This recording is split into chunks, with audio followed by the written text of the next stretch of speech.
So in case you're wondering why on earth should I be spending morning time with meditation when I could be watching the news, or when I could be, I don't know, reading something, or spinning something on TikTok, or whatever else I could do. I have so many things to do. Why would I spend time in the Word of God? So I just want to say something on the incentive side a little bit. Every one of us have these nagging thoughts. Every one of us have mental barriers, and actually, 2 Corinthians 10:5 speaks about these things as strongholds for the enemy. There are things in our soul, in our lives, in our minds, that are strongholds for the enemy, like something fortified, built up against the knowledge of God, against our advancing forward, so that we could not do what God is calling us to do. Let me just read that. We demolish arguments and every pretension that sets itself up against the knowledge of God, and we take captive every thought to make it obedient to Christ. Sounds a little strange to me. Maybe I just haven't read it for a while.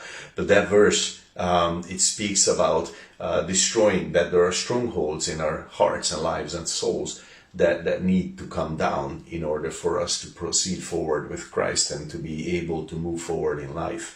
And see, this is very important. Your mind is a battlefield, and the enemy tries to influence you, and that can be through many things. Oftentimes it's fearful, negative, anxious thoughts, negative stuff, okay? Sometimes positive looking stuff. But when you meditate on the Word of God, that is the primary weapon in this battle, in your heart, in your mind.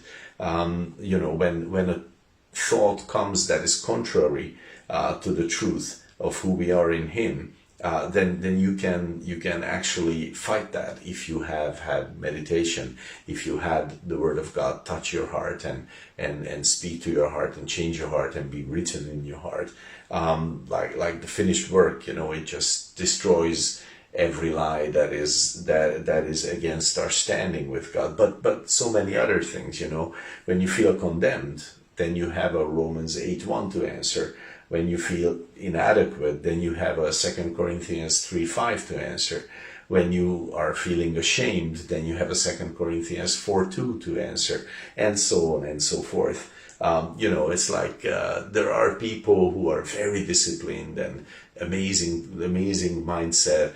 And, one of the things that we this is one of the things that we believers can be very strong at, very good at, that our mind is remaining in the hopeful, in the positive with God. And this is not some false optimism, but if you meditate on the Word of God, then you can be this kind of a thought warrior, where you just consciously take the truth from the Word of God that God has written in your heart, and you defeat the lies and the attacks of the devil, and you just move forward in life. So meditation is greatly useful. God bless your day.